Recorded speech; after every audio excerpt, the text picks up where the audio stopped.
US-based broadcaster with a national and international reach.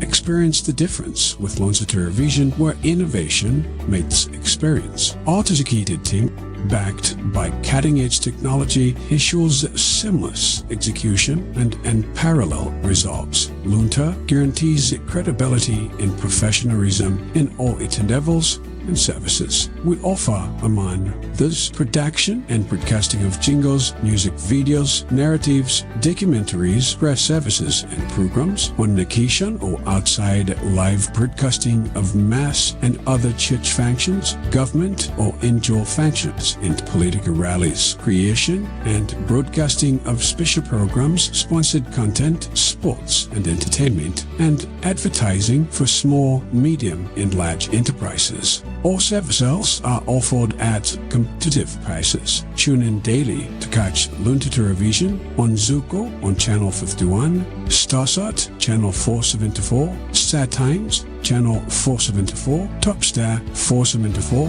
Kriye 007, GoTV on Channel 807, Azam on Channel 386, and live streams on our YouTube and Facebook platforms. You can find us in Area 2 Lilongwe or can reach us on 0883 815 055. Come, let us help you grow your business.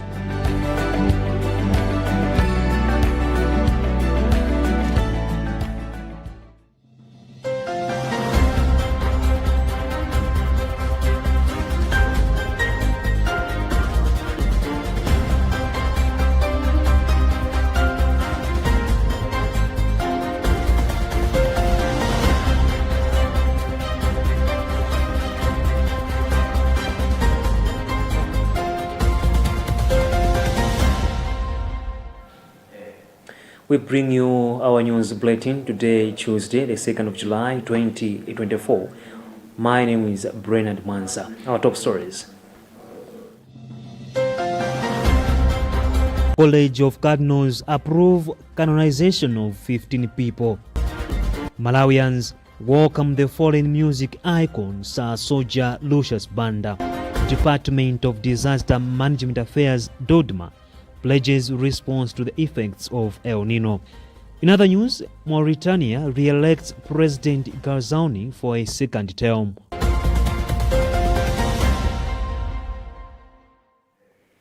Now the news in detail. The Vatican has announced that Pope Francis will celebrate a mass of canonization for 14 people, including the 11 martyrs of Damascus, on Sunday, the 20th of October. The Pope declared the date of the canonization, which will take place during the 2024 Assembly of the Synod on Synodality, after the College of Cardinals voted to approve the canonizations of 15 people in a consistory on the morning of July 1st. According to a press release, the date of the much anticipated canonization of Blessed Carol Acutis will be set at a later time. We have a Catholic News Agency report being read by Tandiwe Nzumara. The martyrs of Damascus were murdered out of hatred for the faith in Damascus, Syria, sometime during the night of 9th July to the 10th in 1860. The event took place during the persecution of Christians by Shia Druze, which spread from Lebanon to Syria and resulted in thousands of victims. A Druze commando entered a Franciscan convent in the Christian quarter of Bab Tuma, St. Paul, in the old city of Damascus, and massacred the friars Manuel Ruiz Lopez, Carmelo Bota, Nicano Ascanio, Nicolas M. Albeca Y. Torres, Pedro Sola, Engelbert Colland, Francisco Pinazo Pernalva, Juan S. Fernandez, and 3 laymen who were biological brothers, Francis Abdelmoti and Rafael Masbeki. Upon refusing to renounce their Christian faith and convert to Islam, the 11 were brutally killed, some beheaded with sabres and axes, others stabbed or clubbed to death. The martyrs were beatified in 1926. One of the 2 women to be canonized on October 20th is Blessed Elena Guerra, known as an Apostle of the Holy Spirit. A friend of Pope Leo XIII and the teacher of St. Gemma Gargani, Elena Guerra is known for her spiritual writings and her passionate devotion to the Holy Spirit. Canadian sister Blessed Marie Leon Paradis, founder of the Little Sisters of the Holy Family, will also be declared a saint on October 20th. Born Virginie Alodi on May 12, 1840 in Lacardie, Quebec, the Blessed founded her institute, whose purpose was to collaborate with and support the Religious of Holy Cross in educational work in 1880 in New Brunswick.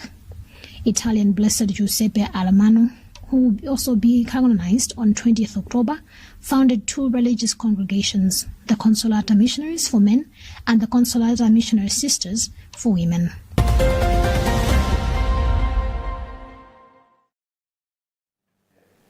Tandiwe Mzumara there, reading a Catholic News Agency report. The body of the late Honorable Lucius Banda has today arrived in the country through Chireka Airport in Blantyre. The late Lucius Banda, famously known as Soldier by his music fans, died on Sunday, the 30th of June in South Africa, where he was receiving medical treatment. Meanwhile, the body has been taken to Balaka district for other funeral arrangements. Rashida Matandika has filed a report being read by Robert Edward. The airport was filled with both fans and political followers to welcome the late legendary home. Present were the State Vice President Dr. Michael Usi, UTM Secretary General Patricia Kariati, Minister of Local Government Richard Chimwendo Banda, just to mention but a few.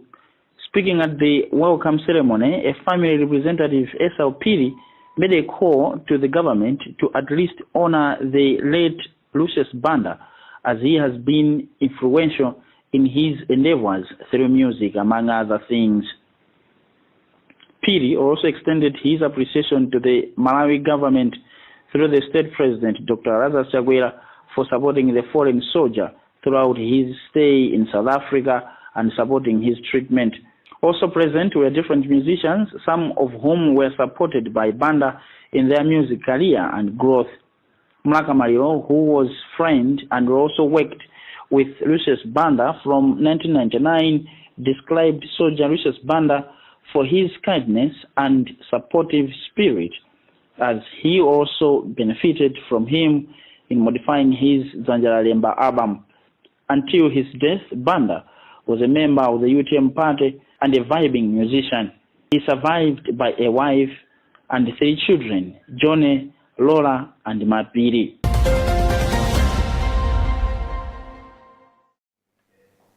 Robert Edward reading a report filed by Rashida Matandika. The Department of Disaster Management Affairs, DODMA, says it is in the process of putting together resources to respond to the effects of El Nino, especially in the areas where there are cases of food insecurity. In an interview with Luntha Television, DODMA Commissioner Charles Kalemba disclosed that they are resourcing money for not only handouts but also to help the mandate holders be able to increase the efficiency in production. Charles Langa has filed this report.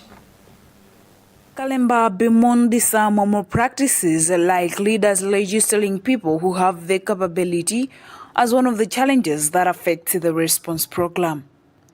Among other things, he said they went overboard in the 2023-2024 Reach Out program, finishing later than March due to the ban of the importation of maize, which he also said was advantageous, taking into account that some people did not harvest. Currently, he said they've done more than 90% of the distribution, though food insecurity is still a threat to the country, challenging partners in government as well as donors to start looking at better ways of addressing food insecurity by ensuring increase in production and moving away from rain-fed agriculture. These are human elements. We wouldn't say it's a system elements, but human elements, because some chiefs are doing good job, some councillors are doing good job, some politicians are doing good job, but some individuals who may be councillors or chiefs or members of parliament, even government officers, are not doing good jobs. But for Dodima, we don't tolerate such type of happenings, and you may have heard some were arrested, some reported, and the like. So slowly, but we are getting to a better situation where we are able to have people do what they're supposed to do. Kotakota District Commissioner Ben Matengen-Tono is assured to engage a lot of partners to do irrigation in their district, suggesting the need of finding technologies that can be used for irrigation purposes. Quite a very good direction, a very good way of doing things, because, for example, in our district in Kotakota, we have a lot of water bodies. Actually, we have 7 lakes. Most people don't know that. Then we have the rivers, so many of those. I think it's high time that we have to start using that water for irrigation purposes. Meanwhile, Simon Denier, a World Food Program WFP Deputy Country Director, said they target to assist about 2.1 million people with food, in kind and in some cases cash, and their operations will predominantly be in the southern part of the country. I'd say that our budget for that is around 80 million. We have raised so far probably getting close to about 18-20 million. We still have a gap, but we are still talking to our development partners to come up with further assistance. And I must state that the response has been very positive. We have received already quite a few contributions that can already enable us to start rolling in the food to deliver to the needy people. President Lazarus Chakwera declared a state of national disaster in March this year, in which he mentioned that approximately 9 million people in 23 districts of the country will need to be assisted due to irregular rainfall, flooding and prolonged rainy seasons, leading to a significant decline in agricultural production.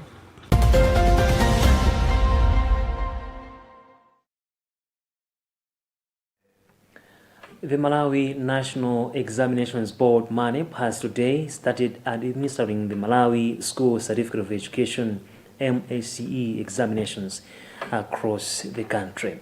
A total of 184,978 candidates are from last year's 154,132 candidates. Emmanuel Chuocha reports.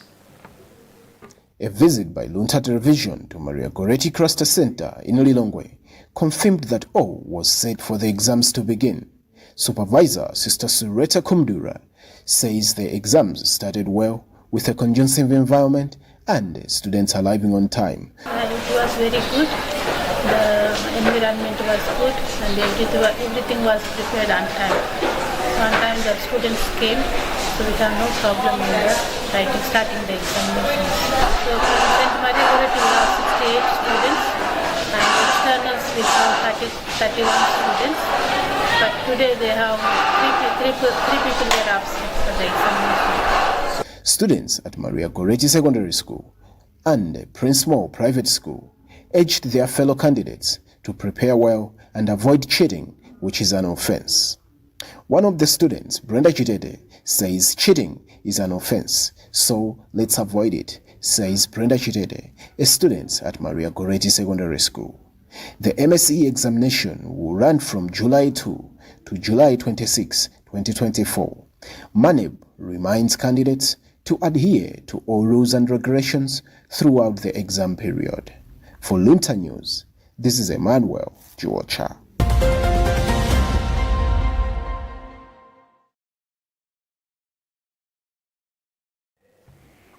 You're watching the news bulletin here on Luntha Television, and you're with me, Brenad Manza.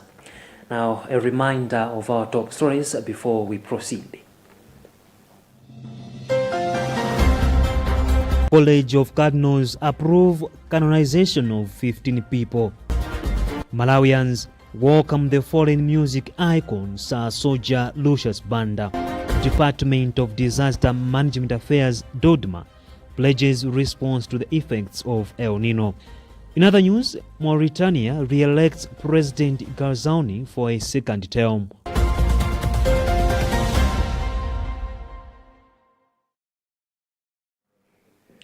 Welcome back. And moving on, the Parliamentary Committee on Natural Resources and Climate Change says despite activities being implemented by various players, Malawi continues to lose the fight against natural resources and land conservation. The Malawi News Agency has reported The committee's chairperson, Werani Chilenga, says it is sad to see that there is no change ever since stakeholders started the fight against forest depletion and land management. He was speaking earlier today in Zomba district during a meeting aimed at appreciating interventions by Malawi Watershed Services Improvement Project, MWASP. Hilbert Katanda reading this report. According to Chilenga, their tour to all districts in the country has observed that there is no convincing evidence of improvement on issues of environmental conservation. He further expressed dismay with the depletion of Chikala Hills in Zomba, as seen during travels, evidenced by heaps of charcoal along the road carried by cyclists. The conduct, which he said signified that regardless of all the interventions, the country has lost the fight. Chilenga said as it stands, the country would continue to experience effects of climate change, and he has since called for joint efforts in working towards conserving the country's natural resources. Speaking on behalf of the Secretary for Agriculture, Macpherson Tara, said efforts were being done to restore the country's precious natural resources. He said the ministry is committed to ensuring the protection and conservation of the natural resources. Malawi Watershed Services Improvement Project is a 6-year project whose primary focus is promoting sustainable land management.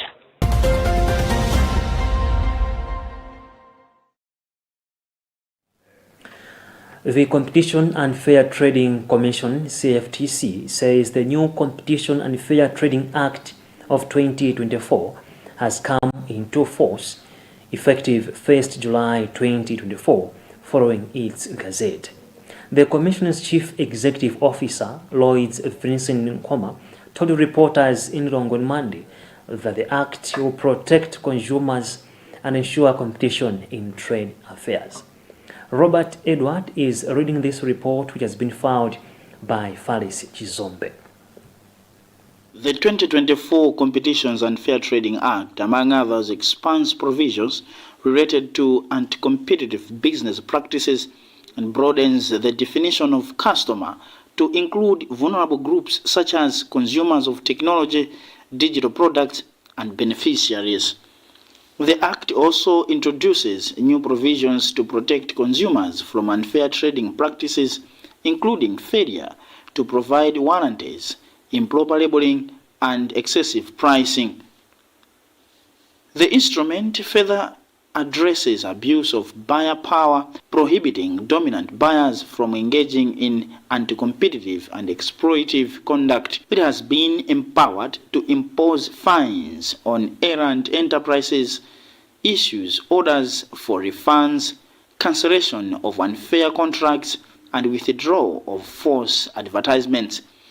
Addressing a news conference on Monday, Chief Executive Officer for the Commission, Lloyd Vincent Nkoma, has since asked the stakeholders and general public to comply with the new law. As we have always been saying,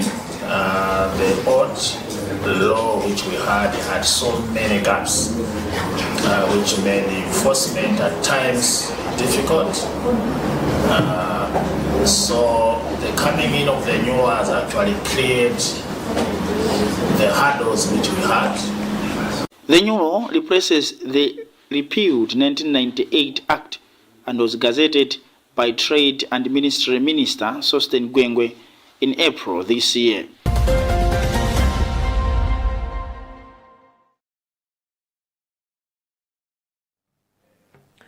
Now, in other world news, President of Mauritania has secured his re-election for a second term after winning the national vote on Saturday.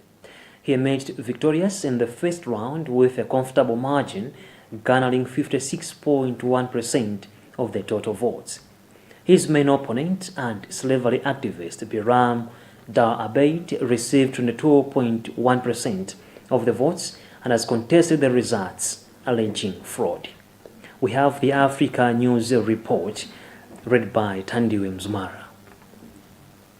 The country's Independent Electoral Commission confirmed the results on Monday with a voter turnout of 55% out of the 2 million eligible voters. The Constitutional Court will now review the numbers before announcing the final results.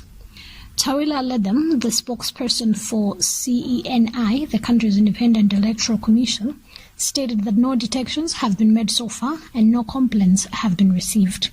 However, some opposition candidates have expressed a different perspective, with main opponent Abid, who claims to be the true victor, denouncing the provisional results as an electoral coup d'etat to benefit Gazon. He accused the Electoral Commission of fraudulently awarding Gazon thousands of votes out of nowhere. He emphasized that the battle is not over, asserting that the people will continue to resist until the end. Despite allegations of corruption and mismanagement from his opponents, Gazon, a former army chief, remains popular among Mauritanians who view him as a symbol of stability.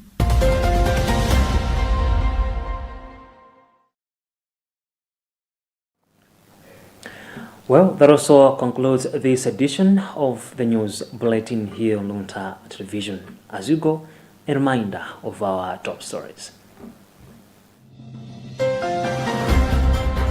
College of Cardinals approve canonization of 15 people. Malawians welcome the foreign music icon Sir Soja Lucius Banda. Department of Disaster Management Affairs, DODMA, pledges response to the effects of El Nino. In other news, Mauritania re-elects President Garzauni for a second term.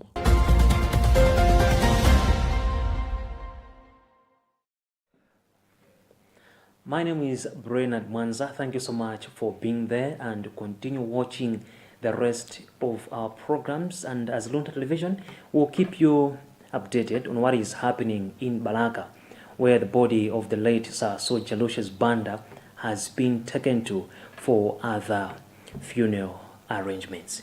Be there and continue watching the rest of our programs.